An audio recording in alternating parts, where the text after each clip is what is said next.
রহিম।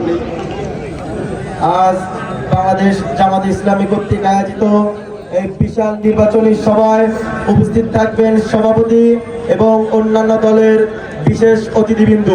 আরো উপস্থিত আছেন বাংলাদেশ খেলাফত মজলিসের অতিথিবৃন্দু, আমার সামনে উপস্থিত আছেন সাংবাদিক বিন্দু এবং আমার চারপাশে প্রাণ প্রিয় ভাইয়েরা সাদুল্লাহপুরবাসী, সকলকে আমার তরফ থেকে সালাম, আসসালামু আলাইকুম।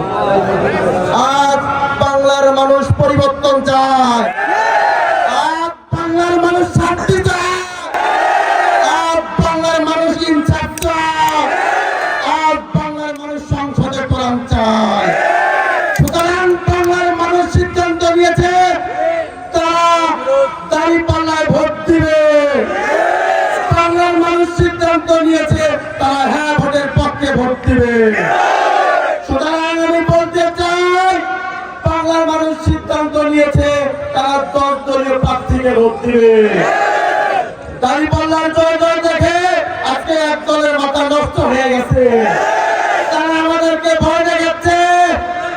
ভুলে গেলে চলবে না, আমরা সারাউদ্দিন আইয়ুব উত্তরসূরি, আমরা ওসমান আলী উত্তরসূরি। তারা ভুলে গেলে চলবে না, আমরা ডক্টর শফিকুল ইসলাম উত্তরসূরি। বলতে চাই, ধানের শীষের বাংলাদেশ দেখা শেষ, নৌকার বাংলাদেশ দেখা শেষ, লাঙ্গলের বাংলাদেশ দেখা শেষ। এবারের বাংলাদেশ ইসলামের বাংলাদেশ, এবারের বাংলাদেশ দাঁড়িপাল্লার বাংলাদেশ, এবারের বাংলাদেশ কোরআনের বাংলাদেশ। আমি আমার সংক্ষিপ্ত বক্তব্য এখানে শেষ করছি। আসসালামু আলাইকুম। সম্মানিত উপস্থিতি।